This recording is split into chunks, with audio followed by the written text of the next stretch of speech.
ధర్మశాస్త్రం వచ్చిన తర్వాతే పాపం అంటే ఏంటో తెలిసిందంట. ఎలా తెలిసింది అనంటే, ధర్మశాస్త్రం వచ్చి ఏం చెప్పిందంటే, నీవు నరహత్య చెయ్యొద్దు అని ధర్మశాస్త్రం చెప్పింది.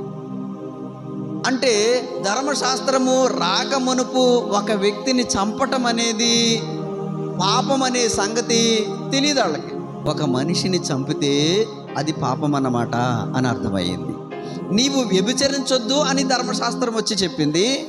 ధర్మశాస్త్రము రాక మునుపు వరకు కూడా వ్యభిచరించటం అనేది పాపం అనే సంగతి వాళ్ళకి తెలియలేకుండా పోయింది.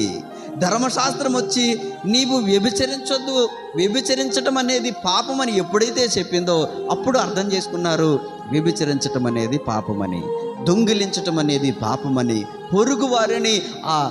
పొరుగు వారిది ఏదైనా ఆశించటం అనేది పాపమని ధర్మశాస్త్రం వచ్చిన తర్వాత తెలియచేయబడింది. కాబట్టి ధర్మశాస్త్రం మనిషిని ఏం చేస్తుందంటే చంపుతుందంట. ఎలా? పాపం అంటే ఏంటో తెలియచేసి ఆ పాపము ద్వారా వచ్చే శిక్షను కూడా ధర్మశాస్త్రము తెలియచేస్తూ ఉందంట. హల్లెలూయా.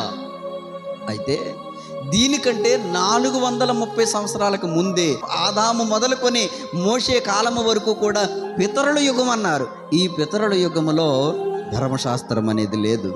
పాపం అంటే ఏంటో తెలియదు, పాపం అంటే ఏంటో అవగాహన లేని ఆ రోజుల్లో దేవుడంట ఒక వాగ్దానముతో కూడిన నిబంధన ఇచ్చారంట. అదేంటంటే ఆత్మ సంబంధమైన నిబంధన. హల్లెలూయా.